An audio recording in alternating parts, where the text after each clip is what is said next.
Hello बच्चों, let's see this question. The question says read the information below and answer questions that follow. यहाँ पे आपको एक paragraph दिए हुए हैं, इनको आपको पढ़ना है।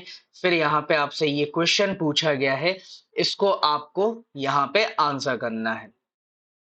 So the first paragraph is over 100 countries of the world today claim and practice some kind of democratic politics. They have formal constitution, they hold elections, they have parties, they guarantee rights of citizen. 100 से भी ज्यादा देश ऐसे हैं जो democratic system को या तो प्रैक्टिस कर रहे हैं या क्लेम कर रहे हैं कि वहां पे डेमोक्रेटिक सिस्टम है।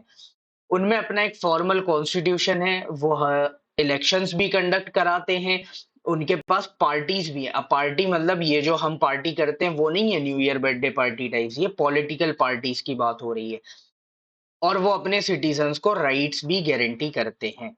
While these features are common to most of them, अब ये हमने जितने फीचर्स पढ़े ये मेजोरिटी ऑफ डेमोक्रेटिक कंट्रीज में कॉमन है। These democracies are very much different from each other. अब ये एक दूसरे से अलग भी है। अब ये अलग कैसे हैं? तो in terms of their social situation, their economic achievement and their culture. जो वहां पे सोशल सिचुएशंस हैं वो अलग हैं, इकोनॉमिक अचीवमेंट अलग है और कल्चर्स अलग है। जैसे इंडिया अमेरिका को कंपेयर करें हम, इंडिया की सोशल सिचुएशंस अलग है, अमेरिका की अलग है। हमारे यहाँ पे बिलो पॉवर्टी लाइन वर्ल्ड की सबसे ज्यादा पॉपुलेशन रहती है, ठीक है।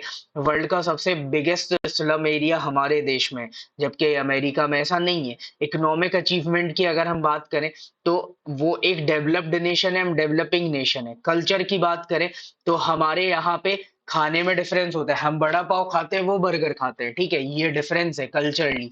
हमारे यहाँ पे कुजीन्स अलग है, फूड हैबिट्स अलग हैं, ड्रेसिंग सेंस अलग है। तो हमारा कल्चर डिफरेंट है, हमारा इंडियन कल्चर है, उनका वेस्टर्न कल्चर है। Clearly, what may be achieved or not achieved under each of these democracies will be different. In democracies में आप क्या अचीव कर रहे हो क्या नहीं कर रहे हो वो यहाँ की सिचुएशंस पर डिफरेंट करता है ना। तो अचीवमेंट आप क्या मिल रहे हैं या क्या नहीं कर पा रहे हो वो डिफरेंट होंगे अलग अलग कंट्रीज के। जैसे बांग्लादेश भी एक डेमोक्रेसी है, इंडिया भी एक डेमोक्रेसी है। इंडिया के अचीवमेंट अलग है, बांग्लादेश के अलग है। अमेरिका भी डेमोक्रेसी है, हम भी है। तो दोनों में कंपैरिजन आप करोगे तो चीजें आपको डिफरेंट मिलेगी, क्योंकि वहां की सोशल सिचुएशन, इकोनॉमिक अचीवमेंट या कल्चर्स जो है उनमें डिफरेंसेस हैं। So the question is which form of government is better, democratic और नॉन डेमोक्रेटिक।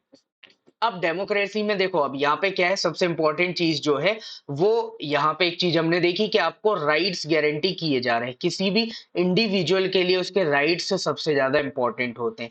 तो क्लियरली डेमोक्रेटिक गवर्नमेंट जो है वो बेस्ट होती है। क्यों? क्योंकि उसको यहाँ पे राइट्स गारंटी किए जाते हैं। So the final answer will be democratic form of government is better because it guarantee rights of citizen. ठीक है, वो सिटीजन के राइट गारंटी करती, इसीलिए ये बेटर है।